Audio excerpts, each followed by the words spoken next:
بسم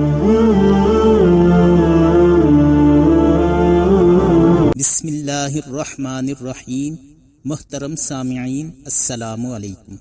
واقعہ معراج کے دوران آپ صلی اللہ علیہ وآلہ وسلم کو مسجد اقصی لے جایا گیا اور وہاں سے ساتوں آسمانوں کی سیر کرائی گئی۔ اس واقعہ میں بے شمار پوشیدہ راز اور اشاراتی پہلو چھپے ہیں۔ آج کی ویڈیو میں انہی پوشیدہ رازوں اور اشاراتی پہلوؤں پر بات کی جائے گی۔ پیارے دوستو، شب معراج میں پہلے آسمان سے ساتویں آسمان تک سرور کونین صلی اللہ علیہ وآلہ وسلم کی مختلف انبیاء کرام سے ملاقاتیں کروائی گئی۔ علماء کرام کا کہنا ہے کہ آپ صلی اللہ علیہ وآلہ وسلم کی یہ ملاقاتیں اشاراتی پہلو کی حامل تھی۔ حضرت صلی اللہ علیہ وآلہ وسلم پہلے آسمان پر پہنچے تو حضرت جبرائیل علیہ السلام نے بتایا کہ یہ آپ صلی اللہ علیہ وآلہ وسلم کے والد حضرت آدم علیہ السلام ہیں، انہیں سلام کیجیے۔ آپ صلی اللہ علیہ وآلہ وسلم نے سلام کیا۔ حضرت آدم علیہ السلام نے آپ صلی اللہ علیہ وآلہ وسلم کے سلام کا جواب دیا اور اپنے عظیم فرزند کو خوش آمدید کہا۔ حضرت آدم علیہ السلام سے ملاقات میں اللہ تعالیٰ کی طرف سے یہ اشارہ تھا کہ جس طرح حضرت آدم علیہ السلام نے جنت سے زمین کی طرف ہجرت کی تھی، اسی طرح جناب رسالت آپ صلی اللہ علیہ وآلہ وسلم بھی مکہ سے مدینہ کی طرف ہجرت کریں گے۔ دوسرے آسمان پر حضرت عیسیٰ علیہ السلام اور حضرت یحییٰ علیہ السلام سے ملاقات کروائی گئی۔ اس ملاقات کا راز یہ تھا کہ حضرت عیسیٰ علیہ السلام زمانہ کے اعتبار سے سرکار دو جہاں صلی اللہ علیہ وآلہ وسلم کے قریب تشریف لائے تھے۔ رسول مقبول صلی اللہ علیہ وآلہ وسلم نے فرمایا کہ میں تمام انبیاء میں حضرت عیسیٰ علیہ السلام کے ساتھ سب سے زیادہ قریب ہوں۔ قرب قیامت میں حضرت عیسیٰ علیہ السلام دجال کے قتل کے لیے آسمانوں سے نازل ہوں گے۔ اسی آسمان پر حضرت یحییٰ علیہ السلام کو بھی شرف ملاقات بخشا گیا۔ اس ملاقات میں یہود کی طرف سے تکالیف اور مصائب پہنچائے جانے کی طرف اشارہ تھا۔ تیسرے آسمان پر حضرت یوسف علیہ السلام سے ملاقات میں اس بات کی طرف اشارہ تھا کہ حضرت یوسف علیہ السلام کے بھائیوں نے جس طرح انہیں تکالیف پہنچائیں، اسی طرح قریش مکہ بھی آپ صلی اللہ علیہ وآلہ وسلم کو تکلیفیں پہنچائیں گے۔ بالآخر جس طرح حضرت یوسف علیہ السلام کو فتح نصیب ہوئی، اسی طرح حضور اقدس صلی اللہ علیہ وآلہ وسلم بھی کامیاب و کامران ہوں گے، اور برادران یوسف کی طرح فتح مکہ کے دن قریش مکہ سرکار دو عالم صلی اللہ علیہ وآلہ وسلم کے سامنے گردنیں جھکائے کھڑے ہوں گے۔ آقا نامدار صلی اللہ علیہ وآلہ وسلم رحمت للعالمین ہونے کے باعث خصوصی شفقت اور رحم کا معاملہ فرمائیں گے اور اپنے ذاتی و جانی دشمنوں کی معافی کا اعلان کریں گے۔ چوتھے آسمان پر حضرت ادریس علیہ السلام سے ملاقات میں اس جانب اشارہ تھا کہ آپ صلی اللہ علیہ وآلہ وسلم حضرت ادریس علیہ السلام کی طرح سلاطین کو خط و کتابت کے ذریعہ دعوت اسلام دیں گے۔ کہتے ہیں کہ حضرت داؤد علیہ السلام اور حضرت ادریس علیہ السلام فن کتابت کے اولین موجد تھے۔ پانچویں آسمان پر حضور اکرم صلی اللہ علیہ وآلہ وسلم کی ملاقات حضرت ہارون علیہ السلام سے کرائی گئی۔ اس ملاقات میں اس طرح اشارہ مقصود تھا کہ جس طرح ان کی قوم گائے پرستی سے باز نہ آئی، بالآخر ہلاکت کا شکار ہوئی، اسی طرح مغرور سرداران قریش بھی ہلاکت و تباہی کا شکار ہو کر دنیا میں ہی ذلت اور رسوائی کا باعث بنیں گے۔ چھٹے آسمان پر سرکار دو عالم صلی اللہ علیہ وآلہ وسلم کی ملاقات حضرت موسیٰ علیہ السلام سے کروائی گئی۔ اس ملاقات میں اشارہ یہ تھا کہ جس طرح حضرت موسیٰ علیہ السلام ملک شام میں جبارین سے جہاد و قتال کے لیے گئے اور اللہ تعالیٰ نے انہیں کامیاب و کامران فرمایا، اسی طرح حضور صلی اللہ علیہ وآلہ وسلم بھی ملک شام میں جہاد کا پرچم بلند کریں گے اور اللہ رب العزت رسالت آپ صلی اللہ علیہ وآلہ وسلم کو فتح و نصرت سے ہمکنار کرے گا۔ ساتویں آسمان پر جناب رسالت آپ صلی اللہ علیہ وآلہ وسلم کی ملاقات جد امجد حضرت ابراہیم علیہ السلام سے کروائی گئی۔ روایت میں ہے کہ آپ بیت المعمور کی دیوار سے ٹیک لگائے بیٹھے ہوئے تھے۔ بیت المعمور وہ جگہ ہے جو ٹھیک کعبۃ اللہ کے اوپر آسمان پر واقع ہے۔ علماء کرام نے سمجھانے کے لیے کہا ہے کہ اگر بیت المعمور نیچے گرے تو وہ سیدھا کعبۃ اللہ کے اوپر آئے گا۔ بیت المعمور ایسی روحانی جگہ ہے جہاں روزانہ 70,000 فرشتے طواف کرتے ہیں، اور قیامت تک جو ایک بار طواف کرتے ہیں ان کی باری نہیں آتی۔ امام الانبیاء صلی اللہ علیہ وآلہ وسلم نے اپنے جد امجد حضرت ابراہیم علیہ السلام کو سلام کیا۔ انہوں نے نہایت گرم جوشی سے خوش آمدید کہا اور آپ صلی اللہ علیہ وآلہ وسلم کا خیر مقدم کیا۔ سرکار دو عالم صلی اللہ علیہ وآلہ وسلم حضرت ابراہیم علیہ السلام کی دعاؤں کا ثمر تھے، اس لیے اس ملاقات میں اشارہ دیا گیا کہ آپ صلی اللہ علیہ وآلہ وسلم بیت المقدس اور بیت اللہ دونوں قبلوں کے نبی ہوں گے۔ 7ویں آسمان کے بعد حضور اقدس صلی اللہ علیہ وآلہ وسلم سدرۃ المنتہا تک پہنچے، جہاں حضرت جبرائیل علیہ السلام بھی ساتھ چھوڑ گئے۔ حضور سرور کائنات صلی اللہ علیہ وآلہ وسلم تنہا ایوان قدرت میں داخل ہوئے۔ ایوان قدرت میں صرف خدا تھا یا مصطفیٰ تھا؟ قرآن مجید شہادت دیتا ہے کہ ما زاغ البصر وما طغی، دیکھتا ہی رہا اور آنکھ بھی نہ جھپکی۔ اس عظیم شان ملاقات میں خالق کائنات اور محبوب کائنات صلی اللہ علیہ وآلہ وسلم کے درمیان کوئی پردہ حائل نہ تھا۔ محب اور محبوب صلی اللہ علیہ وآلہ وسلم ایک دوسرے کے سامنے تھے۔ قرآن مجید گواہی دیتا ہے کہ دونوں ایک دوسرے کے اتنے قریب آ گئے جتنے دو کمانوں کے سرے ایک دوسرے کے قریب ہوتے ہیں۔ قرآن مجید میں اس ملاقات کی قربت اور نزدیکی کو کعبہ قوسین کہا گیا ہے۔ کعبہ قوسین عربی محاورہ کے مطابق بیان کیا گیا ہے۔ اہل عرب کا یہ دستور تھا کہ جب دو قبیلے یا دو شخص اپنی دوستی اور محبت کے رشتہ کی تجدید کا اعلان کرتے تو وہ دونوں اپنی اپنی کمانوں کے کنارے آپس میں ملا کر تیر چلاتے تھے۔ اس کا مطلب یہ ہوتا تھا کہ ان کی کمانوں کا ملاپ ان کا ملاپ ہے۔ آئندہ ایک کا دشمن دوسرے کا دشمن اور ایک کا دوست دوسرے کا دوست تصور کیا جائے گا۔ کمانیں دو ہوں گی، تیر ایک چلے گا جو محبت یا نفرت کا مشترکہ تیر ہوگا۔ اللہ تعالیٰ کی جانب سے اپنے محبوب صلی اللہ علیہ وآلہ وسلم کو یہ بتانا مقصود تھا کہ جو مصطفیٰ صلی اللہ علیہ وآلہ وسلم کا محبوب ہوگا، جسے کملی والا پسند کرے گا اسے خدا تعالیٰ بھی پسند کرے گا، جسے کملی والا عزیز رکھے گا اسے اللہ تعالیٰ بھی عزیز رکھے گا، جسے دو جہانوں کا سردار نفرت کرے گا اس سے خدا بھی نفرت کرے گا۔ اللہ تعالیٰ ارشاد فرماتی ہیں کہ جو رسول کی اطاعت کرے گا وہ خدا کی اطاعت کرے گا۔ مالک دو جہان نے اپنے محبوب صلی اللہ علیہ وآلہ وسلم کی عظمت و سربلندی کو بیان کرتے ہوئے فرمایا کہ اے میرے محبوب، میدان کارزار میں دشمنوں کو جو تو نے پتھر مارے تھے دراصل وہ ہم نے مارے تھے۔ اللہ تعالیٰ نے سرتاج الانبیاء صلی اللہ علیہ وآلہ وسلم کے رتبہ و مقام کو سربلند کرتے ہوئے یہاں تک فرما دیا کہ جنہوں نے آپ صلی اللہ علیہ وآلہ وسلم کے ہاتھ پر بیعت کی انہوں نے اللہ تعالیٰ کے ہاتھ پر بیعت کی۔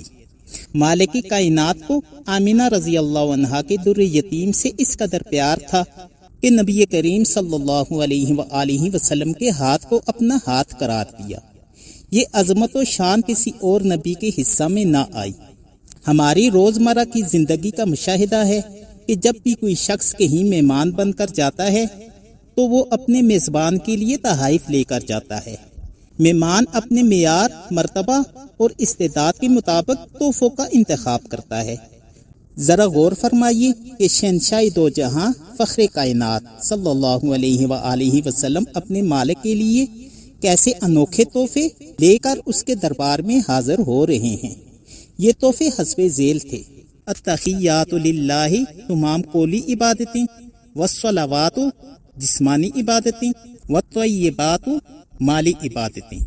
فرمایا اے میرے مولا، تو قادر مطلق ہے، تو بے نیاز ذات ہے، تیرا کوئی ثانی نہیں، تیری کبریائی، تیری بزرگی اور تیری حکمت کا جواب نہیں، تو ہی خالق کائنات ہے، تو ہی مالک کائنات ہے، تیرے ہی اشارے پر کارخانہ قدرت چل رہا ہے۔ میری اور میری امت کی قولی، جسمانی اور مالی عبادتیں تیرے لیے ہیں، کیونکہ تو ہی عبادت کے لائق ہے۔ خدا تعالیٰ کے سامنے اس کی عظمت بیان کرنا، اس کی توحید کے گیت گانا، یہ ایک ایسا عمل ہے کہ اس کے دربار سمدیت میں اس سے بڑھ کر اور کوئی تحفہ ہی نہیں ہو سکتا۔ جناب رسالت مآب صلی اللہ علیہ وآلہ وسلم کے پیارے پیارے لبوں سے خدائے بزرگ و برتر کی حضور محبت، عجز و انکساری کے 3 بول اتنے زیادہ پسند ہوئے کہ جواباً پروردگار عالم نے فرمایا: السلام علیکہ ایھا النبی، اے نبی آپ پر سلامتی ہو، ورحمت اللہ آپ پر رحمت ہو، وبرکاتہ آپ پر برکت ہو۔ سرکار دو عالم صلی اللہ علیہ وآلہ وسلم نے اللہ پاک کی رحمت کو اس قدر پرجوش اور وسیع پایا تو آپ صلی اللہ علیہ وآلہ وسلم کو اپنی امت یاد آئی۔ رحمت دو عالم صلی اللہ علیہ وآلہ وسلم نے ہم گناہگاروں اور سیاہکاروں کو اللہ کی رحمت بے پایہ سے حصہ دلوانے کے لیے ہر ایسے موقع پر یاد کیا کہ آقا نامدار صلی اللہ علیہ وآلہ وسلم کے دل میں خواہش پیدا ہوئی کہ پروردگار عالم نے مجھے اپنی نظر عنایت سے جس سلامتی، رحمت اور برکت سے نوازا ہے، اے کاش اس میں میری امت کو بھی حصہ مل جائے۔ ادھر محبوب دو عالم صلی اللہ علیہ وآلہ وسلم کے دل میں خیال آیا، ادھر اللہ تعالی نے فرمایا: السلام علینا وعلی عباد اللہ الصالحین، سلامتی ہو ہم پر اور اللہ تعالی کے نیک بندوں پر۔ پروردگار عالم نے حضور اکرم صلی اللہ علیہ وآلہ وسلم کے صدقے اور طفیل امت مصطفیٰ پر خصوصی کرم اور انعام فرمایا۔ عام طور پر دیکھا گیا ہے کہ طائف کے تبادلہ کے بعد مہمان جب الوداع ہوتا ہے تو میزبان مہمان کو اپنی استطاعت، ذوق اور مہمان کی پسند کے مطابق تحفہ دے کر رخصت کرتا ہے۔ سو اللہ تعالی نے اپنے محبوب صلی اللہ علیہ وآلہ وسلم کے لیے اور ان کی امت کے لیے تحفہ نماز دیا۔ آقا نامدار صلی اللہ علیہ وآلہ وسلم کی نبوت کا تحفہ معراج ہے اور معراج کا تحفہ صلاۃ ہے۔ ایک روایت میں ہے کہ معراج کے موقع پر نمازوں کے علاوہ روزوں کی بھی فرضیت کا حکم دیا گیا۔ حضور اکرم صلی اللہ علیہ وآلہ وسلم 50 نماز اور 6 ماہ کے روزے لے کر روانہ ہوئے۔ چھٹے آسماں پر حضرت موسیٰ علیہ السلام سے ملاقات ہوئی۔ حضرت موسیٰ علیہ السلام نے حضور اکرم صلی اللہ علیہ وآلہ وسلم سے پوچھا کہ اللہ تعالیٰ نے کیا تحفہ دیا ہے؟ فرمایا 50 نمازیں اور 6 ماہ کے روزے۔ ایک روایت میں صرف نمازوں کا ذکر ہے، جبکہ دوسری روایت میں نمازوں کے علاوہ روزوں کا بھی ذکر ملتا ہے۔ حضرت موسیٰ علیہ السلام نے فرمایا کہ مجھے اپنی امت کا تلخ تجربہ ہے۔ آپ صلی اللہ علیہ وآلہ وسلم کی امت اتنی عبادت کی متحمل نہ ہو سکے گی، لہٰذا آپ دوبارہ دربار سمدیت میں جائیں، نمازوں اور روزوں میں رعایت کروائیں۔ روایت میں ہے کہ حضور اقدس صلی اللہ علیہ وآلہ وسلم حضرت موسیٰ علیہ السلام کے کہنے پر بار بار اللہ تعالیٰ کی بارگاہ میں حاضر ہوئے اور رعایت کی درخواست کرتے رہے، یہاں تک کہ دن میں 5 نمازیں اور سال میں 1 ماہ کے روزے باقی رہ گئے۔ حضرت موسیٰ علیہ السلام نے سرکار دو عالم صلی اللہ علیہ وآلہ وسلم سے پھر اصرار کیا کہ ایک مرتبہ پھر جائیں تاکہ کچھ اور رعایت ہو سکے، لیکن حضور سرور کائنات صلی اللہ علیہ وآلہ وسلم نے فرمایا کہ اللہ تعالیٰ نے میرے ساتھ ایسا رحم کا معاملہ فرمایا ہے کہ مجھے اپنے خدا کے پاس جاتے ہوئے حیا آتی ہے۔ پیارے دوستو، یہاں پر آپ کو ایک نکتہ کی بات بتانے جا رہا ہوں۔ جناب رسالت آپ صلی اللہ علیہ وآلہ وسلم حضرت موسیٰ علیہ السلام کے کہنے پر بار بار اللہ تعالیٰ کے حضور پیش ہوتے رہے، کیونکہ آپ صلی اللہ علیہ وآلہ وسلم اپنی امت کے لیے بڑے مہربان اور شفیق تھے۔ اس لیے سرکار دو عالم صلی اللہ علیہ وآلہ وسلم کو اپنی امت کے آرام کا خیال بار بار آتا رہا۔ آپ اپنی امت کی خاطر خدا تعالی کے حضور پیش ہوتے رہے۔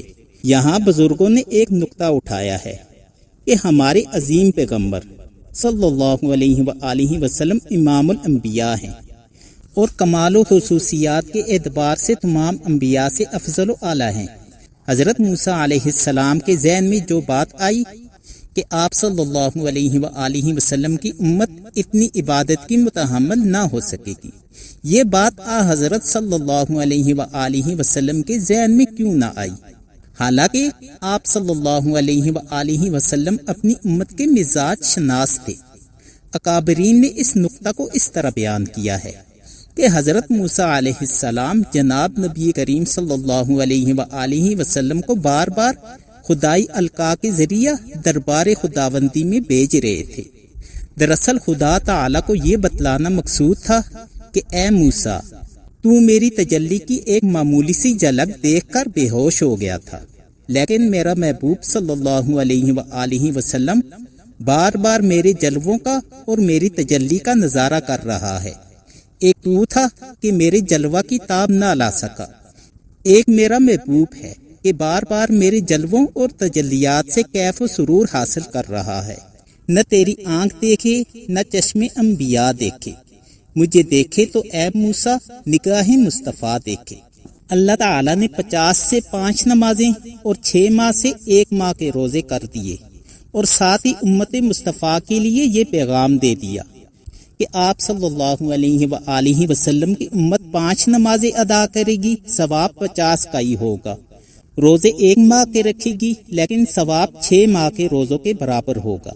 اللہ تعالیٰ کی نقطہ نوازی دیکھیے کہ 50 اور 6 ماہ کے روزوں کے نقطے ہٹا کر ان عبادات کے ثواب میں لگا دیے۔ سرکار دو عالم صلی اللہ علیہ وآلہ وسلم کو عطا کیا جانے والا معجزہ معراج قیامت تک آنے والی امت کے لیے خیر و برکت کا ذریعہ بن گیا۔ امت کے گناہگار اور سیاہکار بھی اس معجزہ میں عطا کیے جانے والا تحفہ خداوندی کے ذریعہ اپنے مالک سے رابطہ عجز و نیاز کر کے سرخروئی حاصل کر سکتے ہیں۔ مجھے امید ہے کہ آپ کو یہ ویڈیو پسند آئی ہوگی۔ اگر آپ کو یہ ویڈیو پسند آئی ہو تو لائک اور شیئر کرنا مت بھولیں، اور اس طرح کی مزید ویڈیوز کے لیے چینل کو سبسکرائب کر دیں۔ اب آپ سے اجازت چاہوں گا اس دعا کے ساتھ کہ اللہ رب العزت آپ سب کو خیر و عافیت کے ساتھ رکھے اور آپ کی تمام مشکلات اور پریشانیوں کو دور فرمائے، آمین۔ اب اگلی ویڈیو کے ساتھ آپ حضرات کی خدمت میں حاضر ہوں گا، تب تک کے لیے اللہ حافظ۔